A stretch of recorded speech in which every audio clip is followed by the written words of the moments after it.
I always have had this peculiar connection with love, and I thought that I could tap into that. My project is called Identities of Love.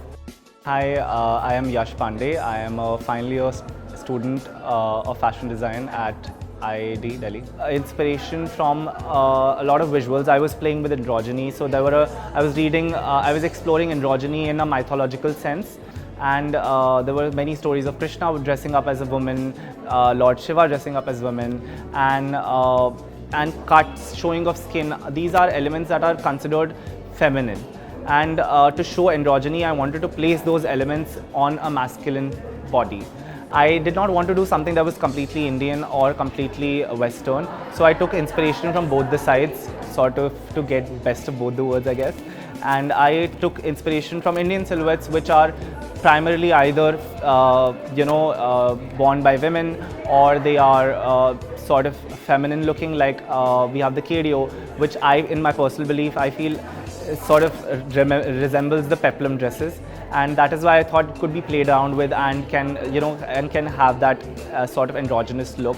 And then there's the abho, which is a completely backless garment that Gujarati women wear in Kutch. Because in a lot of pictures of Krishna, it was shown that he is completely draped in this sheer fabric. There was a lot of sense of layering that was also happening. Like Radha Krishna would be sitting, and Radha would be wearing this sheer skirt with pajamas, tight pajamas underneath. And I really liked that sensibility of two different kinds of elements coming together. I also manipulated organza to give it some sort of structure by using pleat tucks in places. I also used, the fabrics that I used are tencel twill because of the softness that it has, and also because it has some structure as well, relatively. And organza, again, because of the sensuality, the showing of skin, the lightness, the feminineness, also velvet in places. And satin, because again, I was working with couture, semi-couture techniques, and I was working on a pret line. Structure, fluidity, and playfulness to represent, stereotypically saying again, to represent masculine, feminine. Of that, to express that femininity, I used ombres.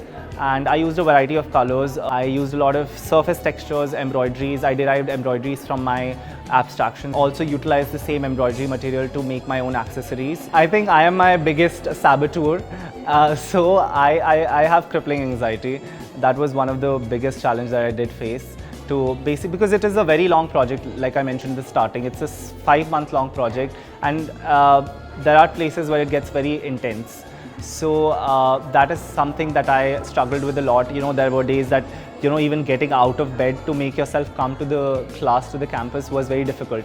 But I knew that I wanted to complete the project. And I shared that sensibility of love towards my project. And I also knew that there was no way out. Couldn't stop smiling since yesterday because it does not feel real. It almost feels unreal that, okay, now it's sort of also bittersweet, because it's like, it's ended, I'm happy, but 4 years of college has ended, so that's something that's gonna sting. At FD, I would start with that. They're amazing. I would like to give special thanks to Gino ma'am. I don't think I would have been able to complete the project without her therapy sessions that we get, which I utilized a lot. And academic support is brilliant here. And even if you're feeling stuck, your faculty will throw multiple ideas at you. Please manage your time well. Go home, sleep at night, because don't burn the midnight lamp. It's better to sleep at night and sustain yourself.